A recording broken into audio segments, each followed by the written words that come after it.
During all cycles of the economy, there are people who are making money and losing money.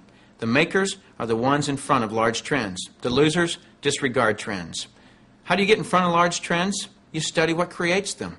Without any hesitation, in today's society, it's the baby boom generation that creates the largest trends. The baby boomers are a group of babies born between 1946 and 1964. There were 76 million of them born in the United States, a billion of them worldwide. Why is this group so talked about? They're 1/3 of the U.S. population and control 65% of all the money. I've likened the magnitude of all those babies to a basketball moving through a garden hose. They reshape every industry they go through. See, if you can predict where this basketball is going down the garden hose, you possess the ability to make fortunes. I want to give you some historical examples of the obvious buying patterns of these boomers. It started with a company called Gerber back in 1940, who were barely known. But by 1955, just 10 years after the boomers were born, they had sold 1.8 billion jars of strained baby food. As the boomers took their first steps, it was Buster Brown and Kenny Shoes. When the boomers went out to play, Mattel and Hasbro got rich, providing toys to this young group. In 1957, we built more elementary schools in the U.S. in 1 year just to handle the overflow than we did in any 12-year period before or after.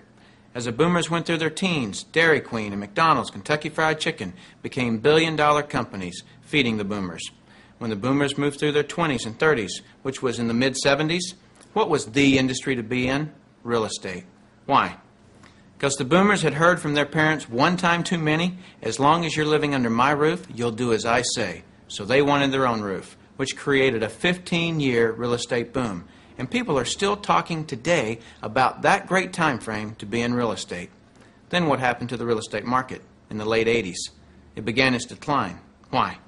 The basketball had moved through the real estate industry.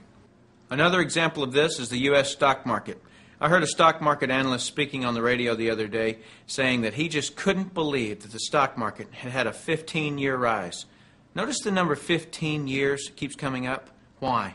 Because the baby boomers were born between 1946 and 1964.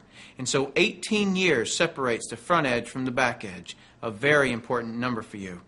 If you look for trends on the front side of the basketball, you get the full 18 years for your products to be popular. That's the reason you study the nose of the basketball.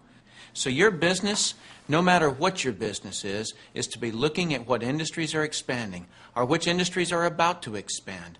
I don't care how long you've been doing something or how long you've been in school to learn something. Are you in front of trends or not?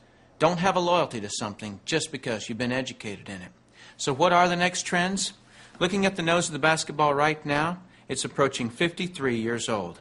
As a matter of fact, every 8 seconds for the next some 15 years, somebody in this country turns 53. What are their concerns? What are their desires? What are their needs? Health, looking younger, education, retirement, security, and money. Those are some of the big trends. So if you want to be brilliantly compensated, you must focus on industries and companies that have positioned themselves in front of these trends.